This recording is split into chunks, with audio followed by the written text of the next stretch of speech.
What I'd like everyone to think about is a time where you felt most competent in your daily work, that you felt most trusted and had a lot of space to make your own choices, where you felt like the work you were doing was contributing to something meaningful. Think about basically the time where you most enjoyed your work.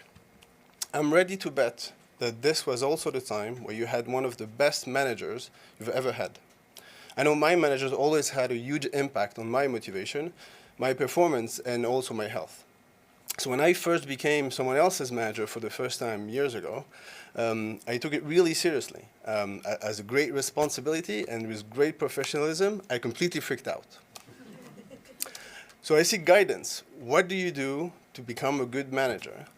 And I started looking for inspiration in books and articles and also the scientific literature on motivation. And what I've learned about motivation has completely changed how I think about this in terms of my own motivation, but also the motivation of my teams. And I absolutely love teams. Teams are the best. This delicate ensemble of artists, designers, researchers, engineers coming together, pulling their energy and talent in the service of something that is bigger than themselves. Teams are really the best. And for the last 10 years, producing AAA games, but also working on interactive experiences in consumer robotics, and today, using video games to advance the state-of-the-art in artificial intelligence, I've been passionate about understanding what makes a great team. The topic I want to explore today with you is human motivation, what drives us to act. I've came across an interesting research from Bard, DC, and Ryan, studies they'd done in 2004, where they explored the individual differences, the people on the team and how that can impact the motivation of them as individuals, but also the group, compared to the impact that their managers would have on their motivation. And it turns out the manager's support has 3x the impact that any individual on the team. So you can find the right people for your team, the best people, the most competent, the most autonomous and mission-driven people ever. The managers they will still have a 3x impact on their motivation. And if this didn't freak me out, that number was more than I needed, and so I really, really needed to understand this. So this was the question I asked myself back then. What do I need to do to motivate my team? How does a manager motivate someone else? What's the secret? So this is what this talk is about, and exploring intrinsically motivated teams through the manager's toolbox. Here's what we're going to talk about. First, I'll do a short introduction on one of the most robust and supported theories of human motivation. And then we'll look at a use case, and we'll talk about the winner of 2019's Manager of the Year award. And we'll explore what is it that this manager does that deserves such an award. But first, let's start with chapter 1, self-determination. What? Self-determination theory. This is the work of two American psychologists, Edward Deci and Richard Ryan. In 2000, they published this paper titled Self-Determination Theory and the Facilitation of Intrinsic Motivation, Social Development, and Well-Being. Those things are all connected, and I really highly recommend everyone here to read this paper. If you haven't heard of self-determination theory, maybe you've seen this TED Talk by Dan Pink called The Puzzle of Motivation, or maybe you've read his book, Drive. This is self-determination theory. Or maybe you've seen other talks on player motivation and motivation of people in interactive experiences. And a lot of great research has been done on this topic to understand the motivational pool of video games.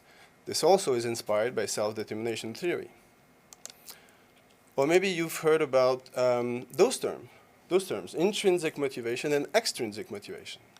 Self-determination theory emerged from the research on intrinsic and extrinsic motivation back in 1971, where Edward Deci was the first psychologist to do experiments with human subjects.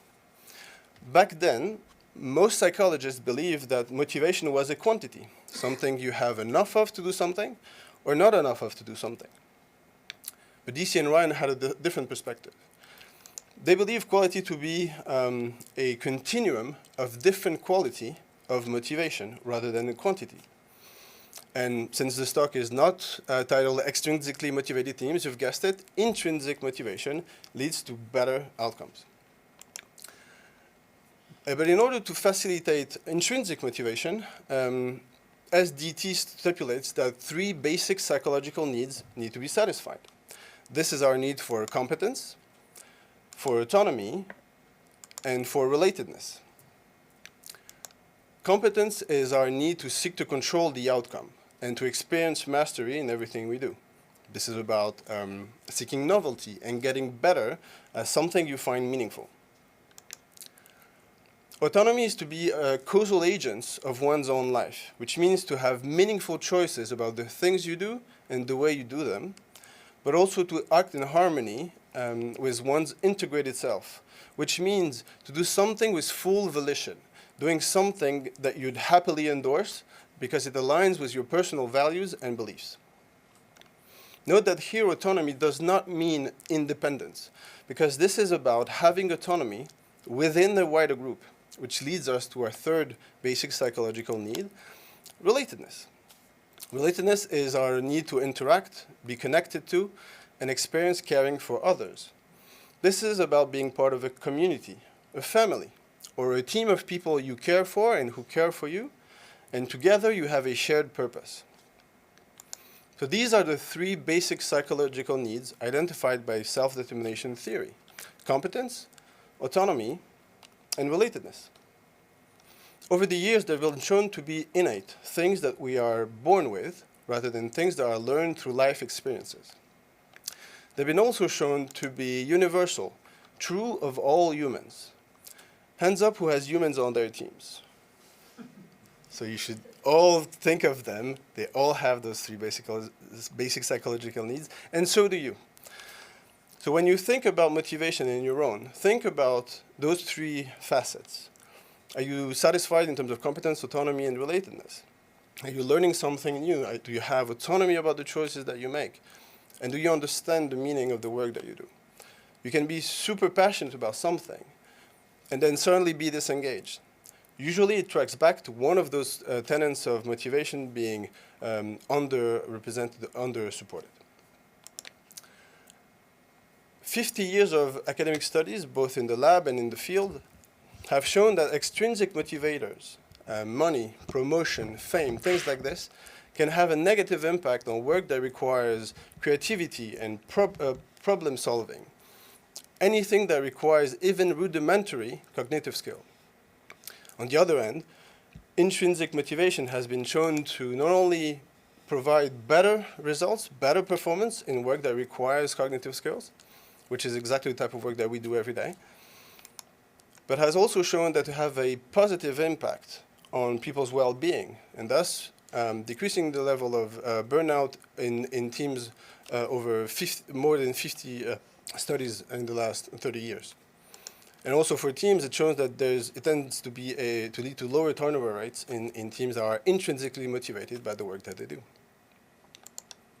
So to recap on self-determination theory, know that it's a macro theory of human motivation. It encapsulates a lot of different aspects of research in the last 50 years under this one umbrella. It has emerged from the research on extrinsic and intrinsic motivation and considered motivation to be a quality, a continuum of quality that leads to different outcomes. And intrinsic motivation is the one that has been shown to lead to better outcomes in our line of work, as it not only impacts performance but also well-being, and is facilitated when 3 innate, universal basic psychological needs are satisfied. And those are competence, autonomy, and relatedness. I'm going to stop here for the theory, but I think it's a fascinating topic on which we can spend hours and hours. I know I did. And I'm happy to talk about this offline after the talk if you're interested to know more. But for now, we're going to talk about what we all want to be one day as Manager of the Year. So who could be our Manager of the Year 2019? Is it one of those corporate CEOs? It could be. They are all remarkable in their own ways, and there's a lot to learn from them. A lot of articles and books are written about them every year. They're quite inspiring. But I always find it hard to kind of compare my daily work to their context, and thus finding inspiration in the things I read about those CEOs. So I'm looking for something that's closer to the type of work I do, working with 10 to 20 people every day, maybe 30 if you start looking at teams slightly beyond the teams you're working with directly. So I want to talk about this gentleman. Raise your hand if you know who that is. Okay, lower your hand if you're a football fan. Okay, this is a football manager. This is Jurgen Klopp. He is the manager of Liverpool FC. And he is the best manager of 2019 for the FIFA men's team. Now, disclaimer, I'm not a football fan, nor am I a fan of Liverpool in particular. This is not why I chose this example.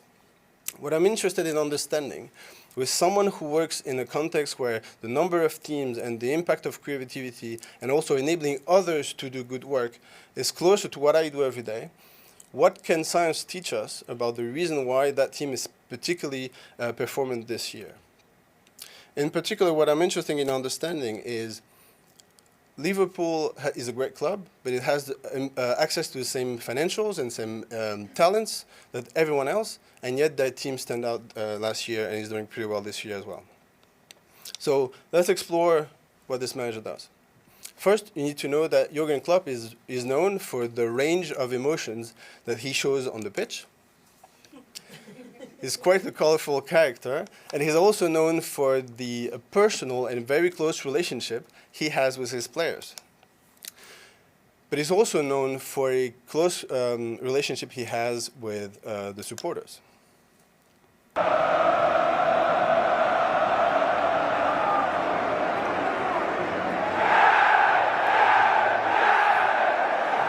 Wouldn't it be great to be doing this every morning coming into work? How's everyone doing? Wow.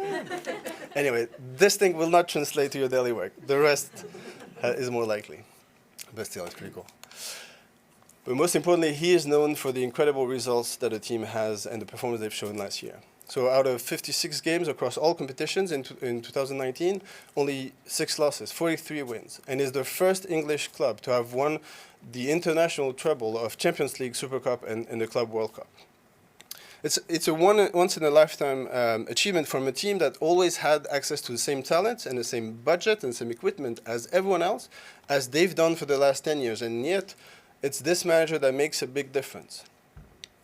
We know that intrinsic motivation does deliver better performance. So if intrinsic motivation and the intrinsic motivation to win is how we can explain their performance, then surely we should be able to look at the way Jurgen Klopp manages his team and also cross-reference how he supports competence, autonomy, and relatedness. Now, before we dig into this, I'm going to change the pictures because this is unfair to who that person is. He has a great smile, so it's much better to look at this.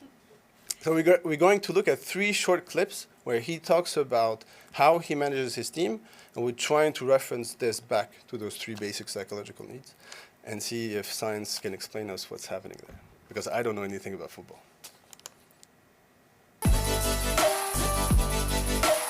I have a lot more information than I give to the players, and not because I don't want to. I want to keep that, no, just because I want. They have to play a football game, and football is a game, and you have to play that with freedom. In the beginning, for example, when a new player is coming in, I don't give them any information. It's like let them play. Let's learn. That I learn about him, what he's doing naturally, and what we want to adjust, and what we want to leave with him, and what we want to stop him doing, and stuff like that. So you learn more about your players each day, and you know how to treat them, how to deal with them. A lot happens in the one-on-one talk, actually, but that's with the player and with the team. There are more things to do, and they're then all in the right shape and in the right position, and you try to help 11 players to do the right things in the right moment, actually. I love how he looks at the floor when he says, you have to make 11 people do the right thing. It's so hard, and yet this is something that we come across every day. So let's look at the things he mentioned in this video. So first, he talks about giving people and his new members of the team on board properly, figure out how they fit in the wider group, get into the role that they're supposed to be playing for the rest of the team, but also feel competent about, yes, I can do the job I'm supposed to do, to give them time to understand this. He also talks about sharing the right information. So when you have someone coming on your team, you can either be fully transparent, give them access to all the information that you have, but you risk overwhelming them with information to a point where they cannot make a decision without your input anymore, which is not really a way to get them autonomous. But if you give them just enough information so they can act autonomously and don't require you for the key pieces of information that will lead to a meaningful decision, then you are supporting their autonomy. He talks about understanding each member of the team. Obviously, if you are to provide people with meaningful choices, you need to understand their perspective, where they're coming from, how they see things, so you can give them information from a different context that will either complement their view or just help them make a decision. And he also separates talking to individuals and taking care of them from taking care of the team. There are two different entities. If you are to manage a team and don't consider the wider group, you're missing part of the interactions. But if you as a manager put things in the perspective of the team with every individual on your team, you help foster those connections and show that you value the relatedness of your team and every member and how they connect to each of the members of the team. And finally, this is the end goal, obviously, of autonomy, is to enabling others to make decisions, not becoming a bottleneck, however it is, to information or decision-making, to foster people's autonomy. Let's look at another clip.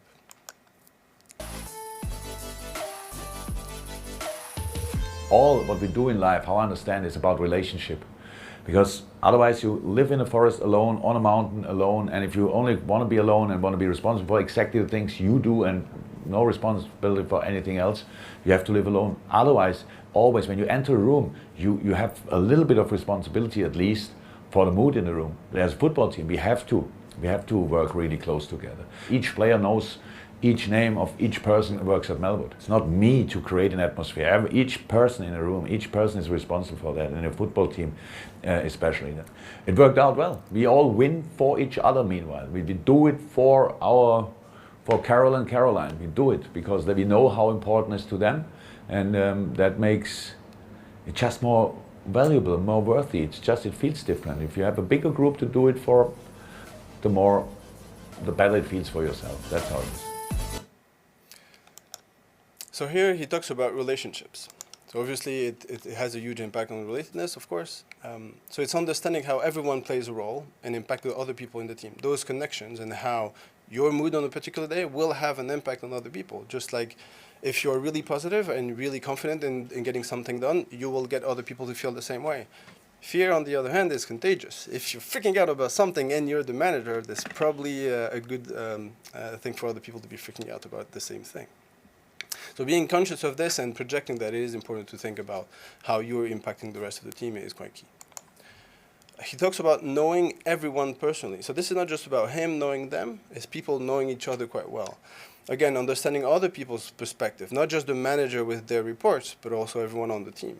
This is a key thing, of course, if you want to foster close collaboration.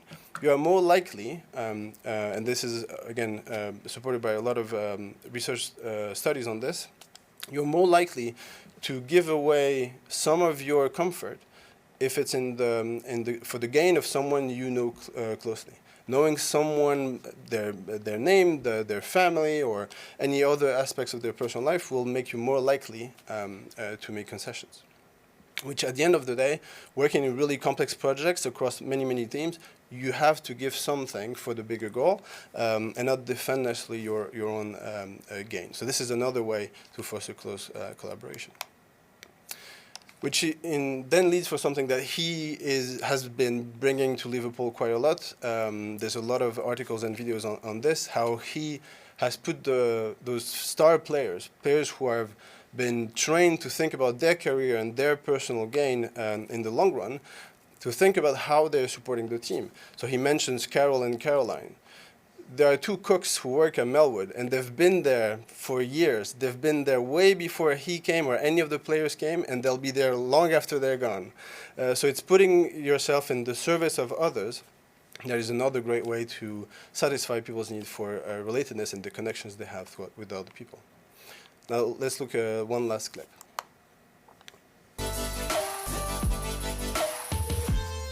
I try everything to be as successful as possible. I live 100% for the boys, with the boys, what we do for the club and all that stuff. And I think that's leadership in the first case. As a leader, you cannot be the last who comes in and the first who goes out. That's how it is. You don't have to be always the first coming in or the last going out. That's like this, but you have to be an example as well.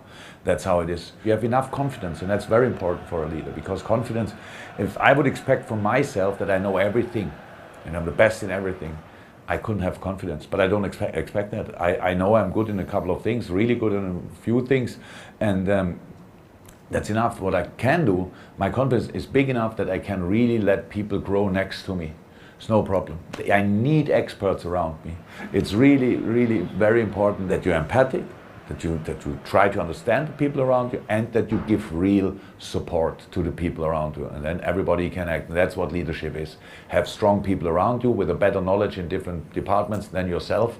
Don't act like you know everything. Be ready to admit that I have no clue in the moment, so give me a couple of minutes, then I will have a clue probably. And that's exactly how I understand it, but it's not a real philosophy, it's just my way of life. So, in this video, what he talks about is leading by example, essentially showing other people what good looks like, helping them to understand how to get better, which is a typical imitation learning technique, right, that we all know. And again, having confidence goes back to what I mentioned earlier. Showing other people in the team that they are able to get the goal, achieve the goal they all set for themselves, has been shown to have a huge impact, obviously, on the probability that the outcome will be positive, is believing you are able to do it. And also being quite transparent about both your strengths and weaknesses. As a manager, showing that this is okay to not be perfect and to have room to grow in different areas and benefiting from training is a great sign sending to other people who might think, I have a weakness. Can I actually express it openly to my manager? Am I going to have a negative impact on my performance review or anything else if I talk about this now? Or will I get actual support from my manager and potentially the training that I need? As a manager, showing that it's okay to have those because you have them as well will make everyone more comfortable sharing those. And essentially, this is how you can enable other people to grow. And he talks about how you want other people to be able to do things better than you do in different areas. Again, he is not a football player. He cannot stand on the pitch and play instead of his players. So all he can do is help others make decisions, but eventually helping them grow, become better player, leading to better performance. He talks about having empathy, understanding other people. Again, this is about putting yourself in other people's shoes, understanding their perspective, helping them, helping provide them with meaningful choices to them. This supports autonomy. But not just by letting everyone do whatever they like or how they want to do things, giving the proper context, and then actively supporting their exploration and figuring out the best way to achieve something and give them the feedback they need along the way. This is what giving real support is about. And you see here in just 3 short clips, we can see how a range of different things he does nicely support both competence, autonomy, and also relatedness in just under 3 minutes. This is something I do for myself as a manager quite often, asking myself when I'm about to do something or in the way I communicated something or a process I want to use, I ask myself this question: am I supporting competence, autonomy, and relatedness? Or am I creating barriers that will limit my team's autonomy? And also, I think this is something that is not a checkbox. It's not a list that you can magically complete and then one day you get better results. If we look at the results that the Liverpool team has had, he's not a new manager. He's been with that team for over 3 seasons. And for the first 3 years, doing exactly what he's been doing all his career, there was no major impact on performance. And then over time, the team started to get better as a group and is now one of the best teams in the league. Last week, they've had their first loss of the season, and it was newsworthy It was so surprising that they were losing a game because they are at a point where no one understands what is their secret and how they could be beaten and what's the thing that gets them all together. Another thing that's quite unique is that they didn't win a single title in 3 seasons. This is unique in football because most of the time the manager would have been fired after a season or 2 at best. Here I think that if he is a good manager to his team, he also has good managers who have given him the space and the autonomy to explore different ways of growing his team, who understand that you need patience and take the time for things to get in place.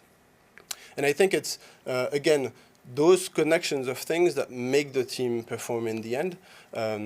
And it was interesting to me from a game developer's perspective to think about this as most projects in the games industry who start, they're really complex, it takes a lot of time to get anything fun or anything on screen, and then suddenly at the end, every piece comes together. This is just a kind of anecdote, but interestingly, the CEO of Liverpool comes from the games industry and was the CEO of Electronic Arts and the head of EA Sports. So to close on human motivation, and trying to answer that question I asked myself many years ago, what do I need to do to motivate my team? What I've learned through the study of human motivation is I wasn't asking myself the right question. Instead, I should have been asking myself how me as a manager, or actually anyone on the team, can help facilitate your team's intrinsic motivation, create an environment and the conditions where they will be intrinsically motivated. It's not something that you will give them, it's something you can facilitate, which eventually means doing things that will support their need for competence, for autonomy, and relatedness. And what this research on motivation shows is that happy game developers make happy gamers. It's not just a saying. Eventually, it's just science. Thank you very much.